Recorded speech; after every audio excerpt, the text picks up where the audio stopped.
Hello, heroes. In this video, we'll go over the very basics of electrical circuits just to help you get started. What you will learn today: we're covering the essentials of electrical circuits, the two types of electrical diagrams and what each one is used for, common electrical symbols, what different wire colors mean in DC systems, and the three basic quantities: voltage, current, and resistance. Let's dive in. Types of electrical diagrams. An electrical diagram is a drawing that shows the structure of a circuit and how it's connected. There are two common types: schematic diagrams and wiring diagrams.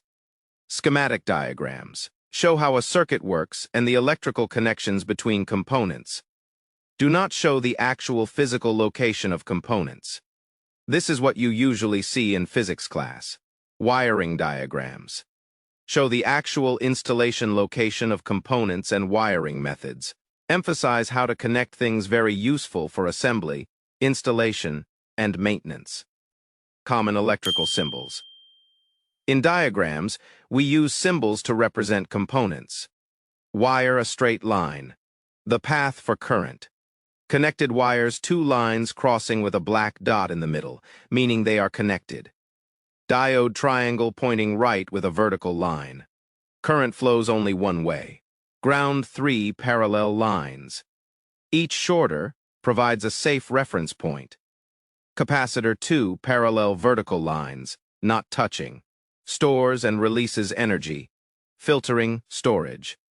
Resistor, a jagged zigzag line, restricts current to protect components. Wire colors, DC power systems. Two-wire ungrounded DC system.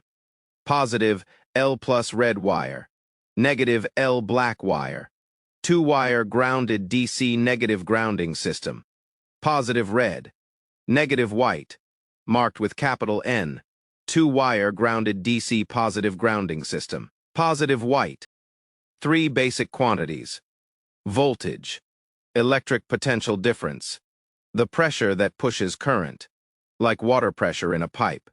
Current, the rate of flow of electric charge. How much electricity passes through a conductor depends on voltage and resistance. Resistance opposes the flow of current like friction in a pipe. Higher resistance equals slower current flow. Thanks for watching and see you next time.